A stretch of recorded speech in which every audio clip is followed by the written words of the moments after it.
सच ही कहा गया है कि भाग्य का लिखा कोई नहीं मिटा सकता।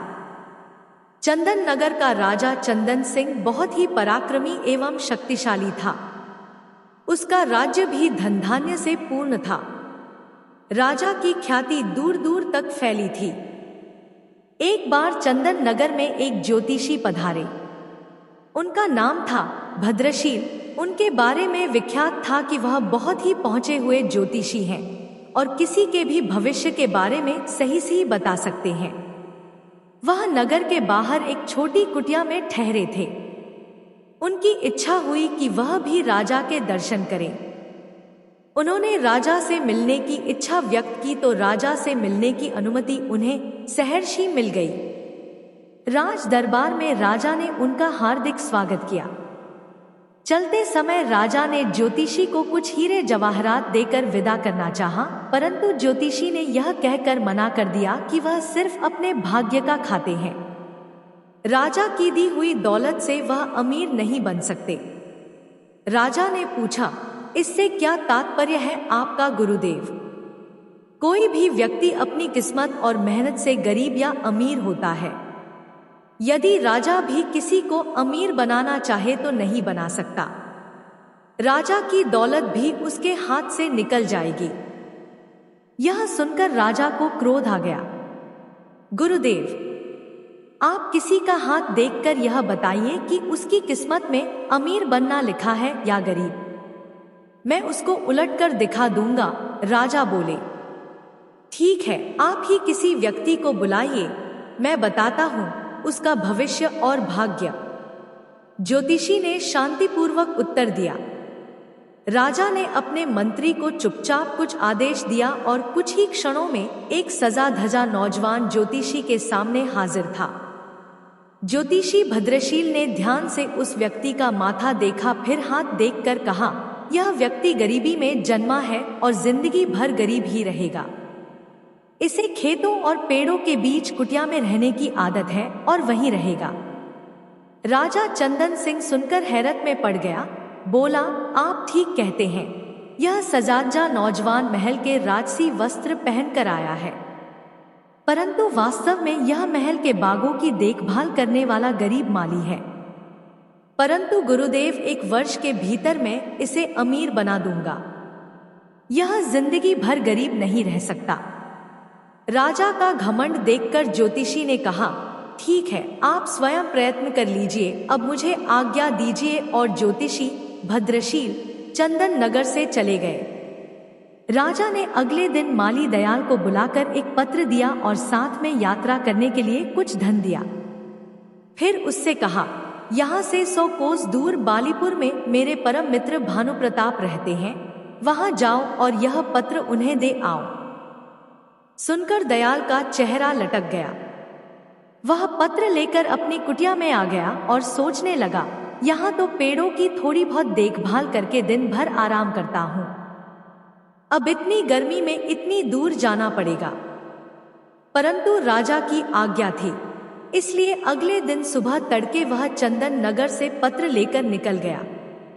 2 गांव पार करते करते वह बहुत थक चुका था और धूप चढ़ने लगी थी।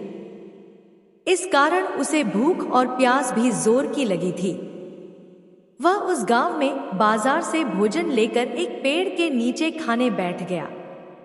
अभी आधा भोजन ही कर पाया था कि उसका एक अन्य मित्र जो खेती ही करता था मिल गया। दयाल ने अपनी परेशानी अपने मित्र टीकम को बताई।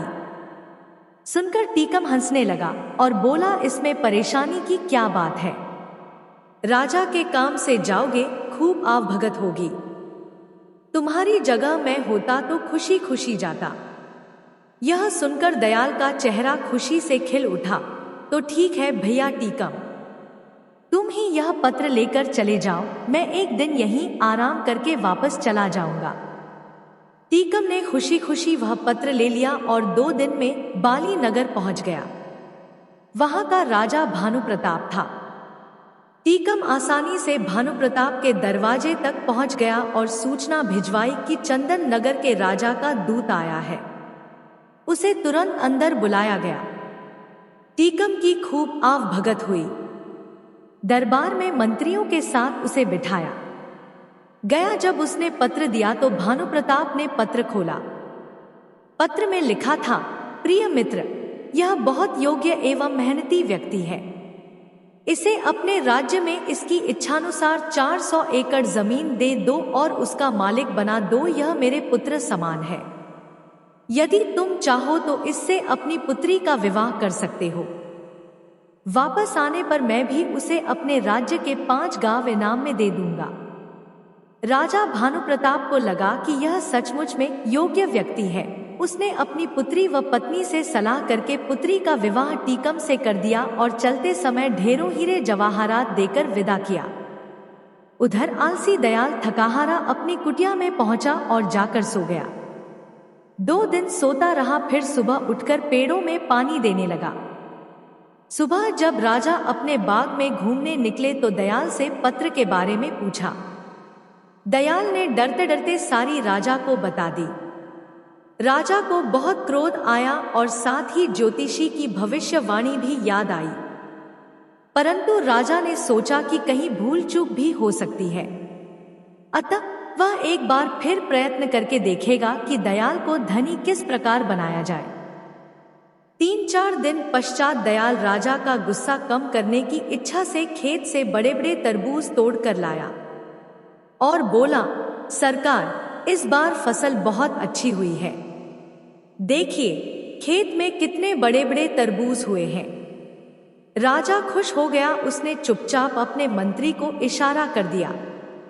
मंत्री एक बड़ा तरबूज लेकर अंदर चला गया और उसे अंदर से खोखला कर उसमें हीरे जवाहरात भरवाकर ज्यों का त्यों चिपका कर ले आया। राजा ने दयाल से कहा, हम आज तुमसे बहुत खुश हुए हैं, तुम्हें इनाम में यह तरबूज देते हैं। सुनकर दयाल का चेहरा फिर लटक गया। वह सोचने लगा कि राजा ने इनाम दिया भी तो क्या। वह बड़े उदास मन से तरबूज लेकर जा रहा था, तभी उसका परिचित लोटन मिल गया। वह बोला, क्यों भाई, इतने उदास होकर तरबूज लिए कहाँ चले जा रहे हो? दयाल बोला, क्या करूं, बात ही कुछ ऐसी है। आज राजा मुझसे खुश हो गए, पर इनाम में दिया यह तरबूज, भला तरबूज भी इनाम में देने की चीज है। मैं किसे खिलाऊंगा इतना बड़ा तरबूज? लोटन बोला, निराश क्यों होते हो भाई, इनाम तो इनाम ही है। मुझे ऐसा इनाम मिलता तो मेरे बच्चे खुश हो जाते। फिर ठीक है, तुम ही ले लो यह तरबूज। और दयाल तरबूज देकर कुटिया पर आ गया।